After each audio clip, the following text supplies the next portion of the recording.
Welcome to Constitutionalist Politics Podcast, aka CTP. I am your host, Joseph M. Leonard, and that's Leonard. CTP is your no muss, no fuss, just me, you, and an occasional guest type podcast. Really appreciate you tuning in. As Graham Norton would say, let's get on with the show! Hello, everyone. Welcome to Season 2, Episode 100. Yay! Cause for celebration, I guess, or consternation for many who probably not too fond this show is on. Actually dealing in constitutionalist politics, right? The whole Bible in full context, our Judeo-Christian foundations as a nation. And today may be a shorter show because it's kind of a recap of a show, an article I did for thelibertybeacon.com from back when. And I'm not sure offhand now if I had a corresponding show, because that article might have been written before I was doing the show. At any rate, what am I talking about? Strategically stupid. Some people may be very smart and know a lot of things, but they don't understand strategy. As I wrote and is in CTP2 book, Constitutionalist Politics 2 book, quotations chapter. Some people study The Art of War by Sun Tzu. Unfortunately, a lot of USA leaders and even some generic people involved in politics study The Art of Stupid by Sunburn, right? They just have no strategic ability to think, while, as the saying goes, so-and-so is playing 3D chess and they're playing tiddlywinks, right? It's a couple weeks ago, we had the memes episode. I shared a couple of social media memes and expounded upon, like, joy is our personal responsibility, how we act. We can't control how others act, but how we react to others and things around us is our responsibility. And I brought up the King's X song, Black Flag, right? There was a black flag on my morning, a black flag on my day. It was up to me how I wanted it to be. If you're allowing others to manipulate you into acting or reacting like the left always does, engaging in emotional hysterics rather than stopping, pausing, thinking, logically reasoned thought reactions to situations. But of course, also, I'm going to make a note here. Fight, flight. In some situations, of course, you don't have time to think. You only have seconds in many cases to react. Fight, flight, or fade. I'll put in the extended show notes. Check buzzsprout.com for the transcript, and the extended show notes are in the transcript there. And fight, flight, or fade article will be mentioned in them as bad things happen to good people. You don't know, based on my book, Terror Strikes Coming Soon to a City Near You, right? Yes, about terrorism as the main thread, but it's not me trying to sell fear porn. It's not about death, but life and living. Hope over fear. Where'd it go?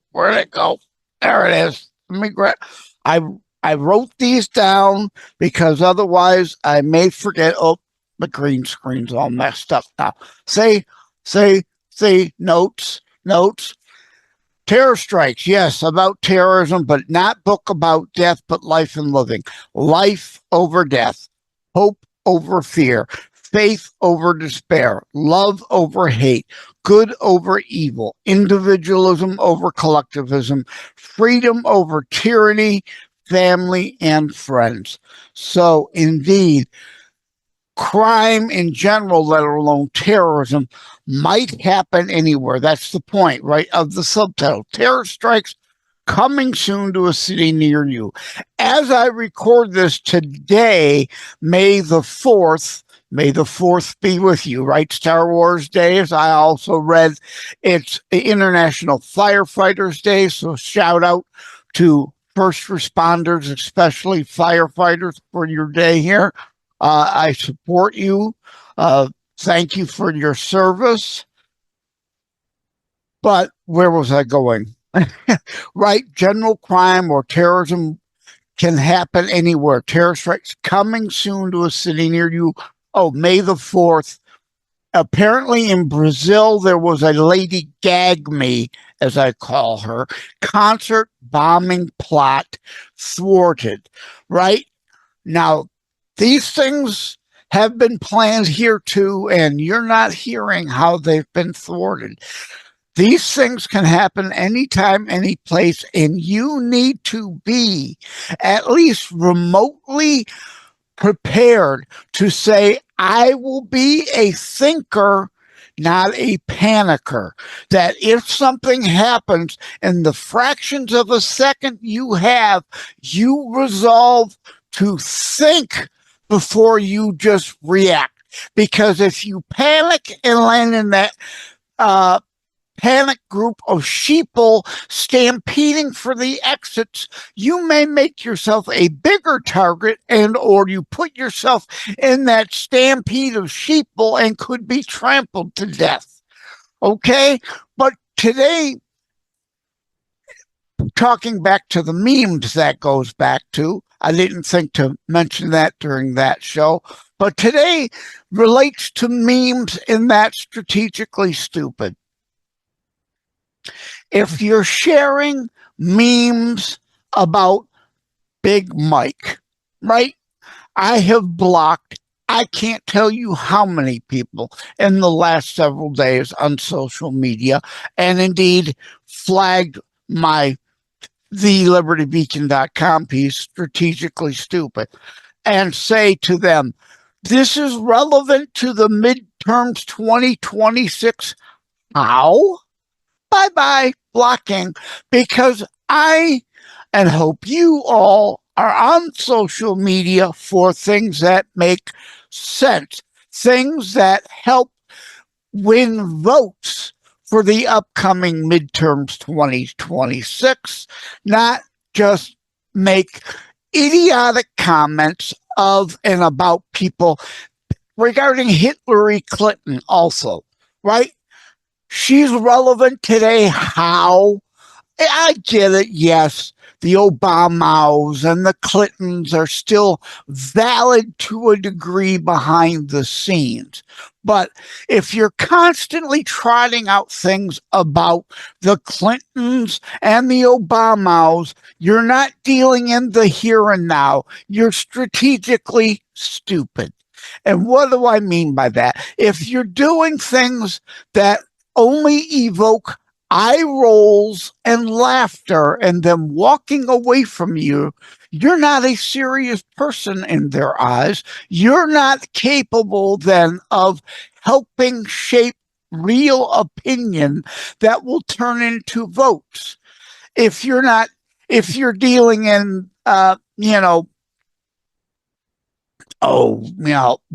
whatever, back to Big Mike. Oh, look, or the Obama daughters, right? A post about them. What are they doing? I don't know, and I don't care.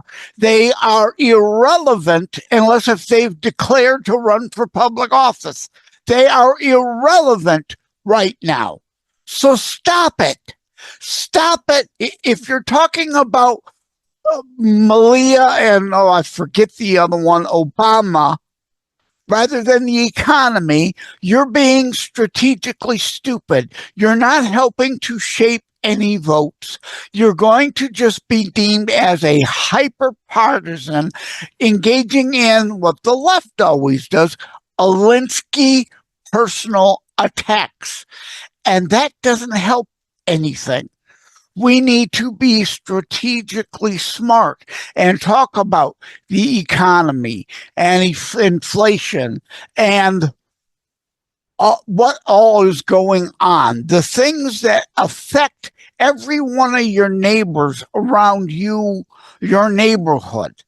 Those are the important things. We must stick to that. We must be thinkers, not those engaging in emotional hysterics.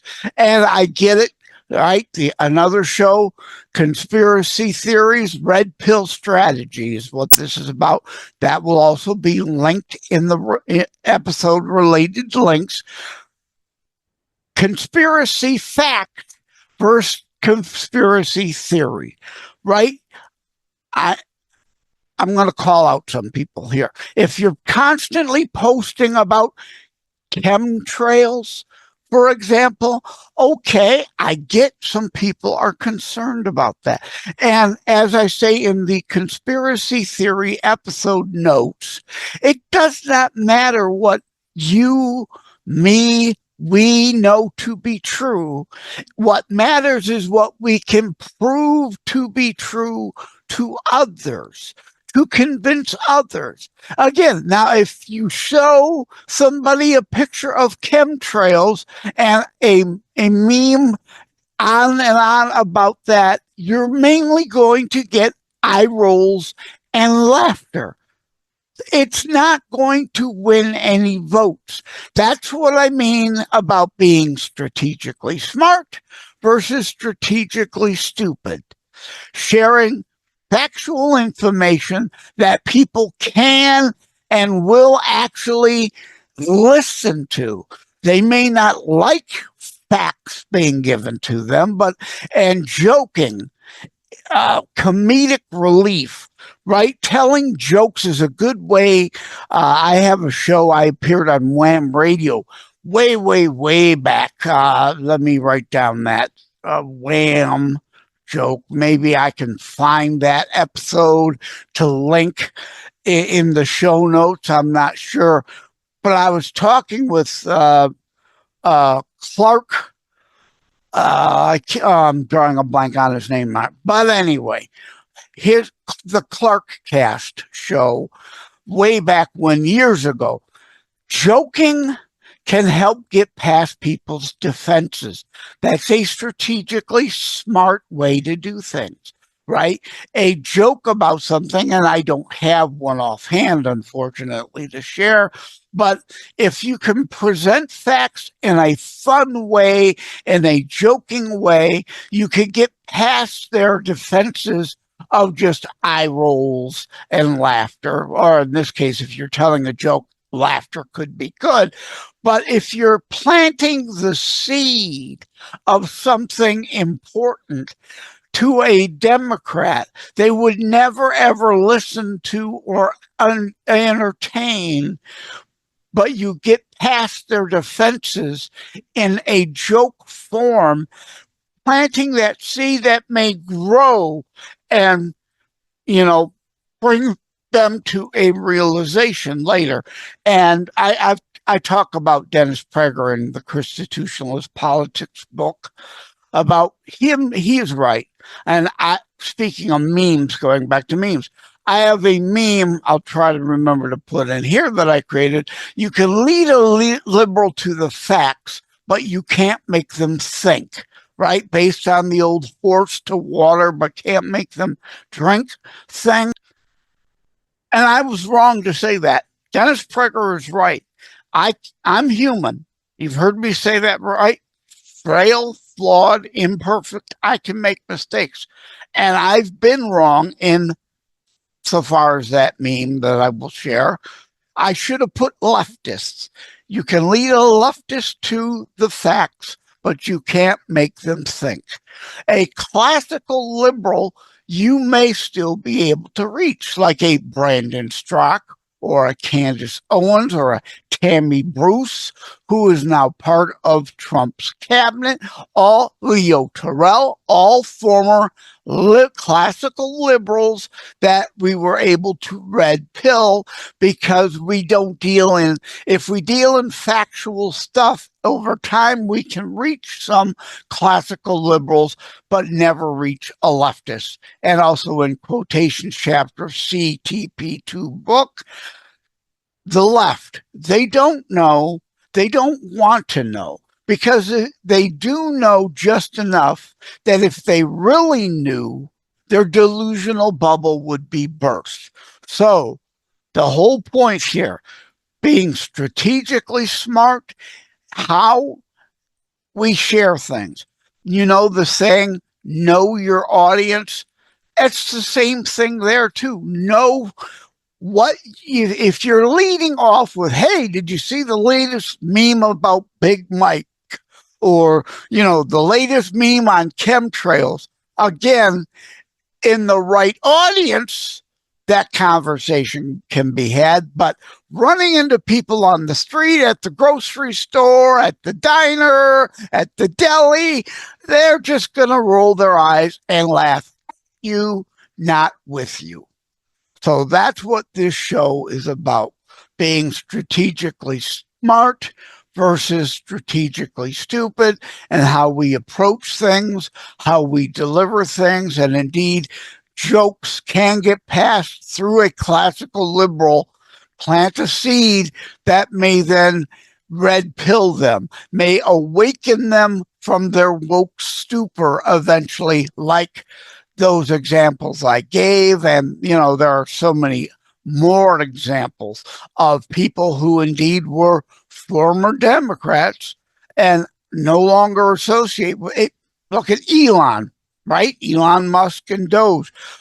He was a Democrat, and he said, as Reagan did, the party left him. Well, the party left them decades ago, and it's taken 5+ decades, it seems, for many of them to start to actually wake up, and all those seeds we've sown to actually grow into full thoughts, and them recognizing the GOP is now the party of the people. It always has been. We've been labeled as the party of the rich. No, the left with quantitative easing policy has always been the party of Wall Street and the rich, artificially propping up Wall Street.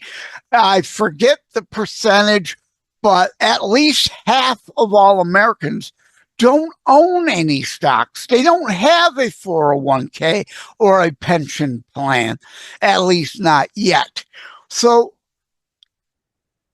artificially propping up Wall Street indeed helps the economy as a whole to some degree, but the price of eggs, the price of gas, the price of bread, the price of milk if they have children, these are things that affect everybody in everyday situations.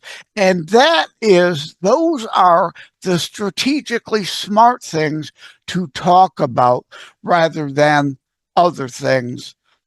I fully recognize and apologize that my thoughts here weren't all thoroughly connected properly. I did not articulate very well some of the points that all interrelate here. But the bottom line being is, I'll be back on social media this afternoon. I'll inevitably come across someone trying to peddle whatever, and I'll be responding, you're strategically stupid. I don't have time to waste on you. We don't have time to waste with irrelevant things that do not convince anyone to become independent from Democrat or Republican from Democrat or independent. Those, as I often say, sorry, I'll upset some, but independents, those who refuse to pick a side.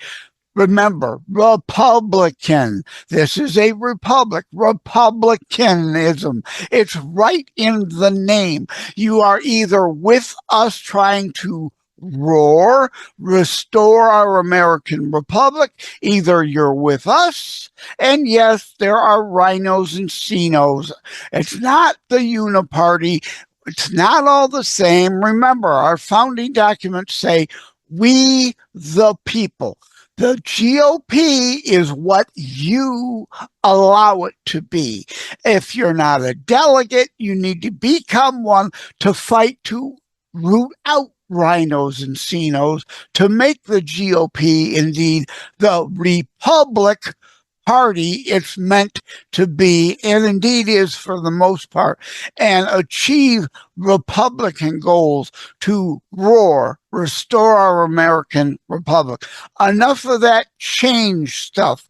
Fundamental transformation. No more of that. We need to restore our American republic, and we need to be smart. And those independents, if you're not with us trying to save the republic, you're with those destroying it. And if you haven't seen it, if you're unable to figure it out by now, those distinctions, there's the old saying, right? I can explain it, I can't understand it for you. Now, I have no problem with people calling themselves an independent. I haven't voted for a Democrat in, probably 20 years, but there were still a few around. One of the main reasons I got involved in politics in high school at an early age, my godfather, Mayor Thomas Coogan of Melvindale, Michigan, rest in peace. But he was a somewhat conservative Democrat back then. There's no such thing as conservative Democrats these days. JFK couldn't be a Democrat nowadays. That party is long gone and destroyed, but yet some people still refuse to recognize they are strictly the open borders, identity politics party. They like to talk about millionaires and billionaires, but they're constantly at $1 million fundraisers among their billionaire friends to get money to defeat, right? They are not the party of the rank and file of the unions like the GOP currently is. They are the party of the commie union bosses who have nothing in common with the rank and file anymore.